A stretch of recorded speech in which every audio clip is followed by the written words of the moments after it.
Okay, to put the door back on, to get the tensioner pulley in there, you have to line up a little ridge with the square hole that's about 5 inches high, and you have to kind of pull and push to get to the line up. This is the most frequently time that these little clips are going to fall off because they're just held on by tiny teeth and tension. Line that up. Screw goes in there, grabs the back side of the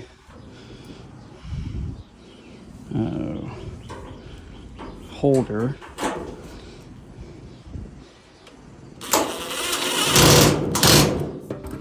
That one is a little bent, but make sure and connect that or else you'll have issues later. To the back side. The side is done. That's loud. Well, I can tell one reason why it's not working right. This is supposed to be where the white on a 3-prong attachment is supposed to be grounded to there. They didn't do that. So, fun. That's supposed to be a 5/16, so now it's basically 1/4 inch for the rest of the time. Under all screws. None of these are the correct screws. It's supposed to be silver color, but whatever. It holds. Okay. Pick this up so it's not cut by the door. Take the door off. Clean off major accumulations. Now, where you're going to get the most accumulations. They're the most important. And this is really the reason for the video. Is to take off the back of the blowing motor part. Because this is where most of your stuff that blocks the entire thing gets trapped. The bottom of this goes in here and stops right at the bottom of this.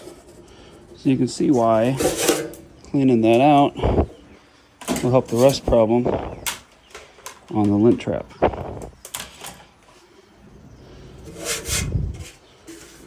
I dump it and pick it all up later. It's hard knowing what to even guess will be in here. It looks like an 8-pin. And I just put it right on my screws, but whatever. Hairpins, all kinds of stuff. Clean out.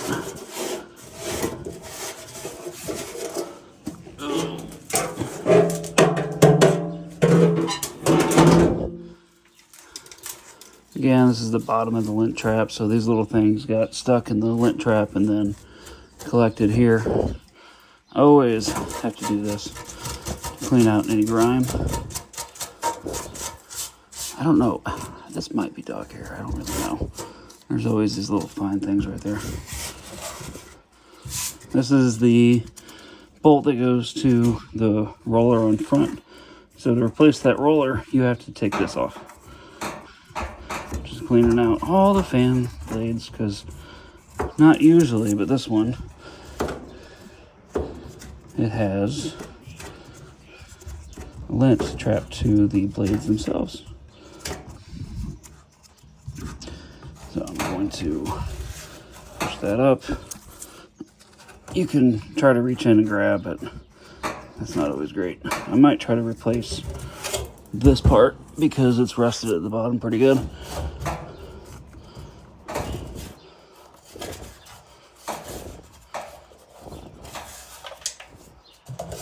So here's the actual heating element. The most likely thing to go out is when the air gets trapped as it gets sucked into the drum from this direction. heated elements here on electric. Heat goes up, goes into the drum. This part checks to see what the temperature is. It is working.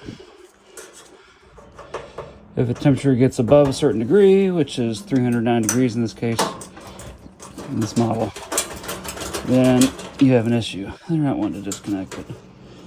I can tell that it's connected wire from just this. So why is it not heating? Well, I do have another theory.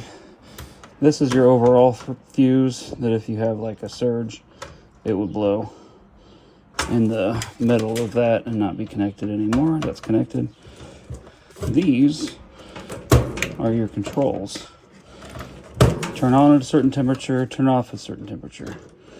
This one's supposed to be between 7 and 11, depends on the temperature around you. I'd say about 8 would be about right with right now. This temperature, and it's almost 7, which is still fine. This one is just yes or no. It's either around 0 or it's broken. So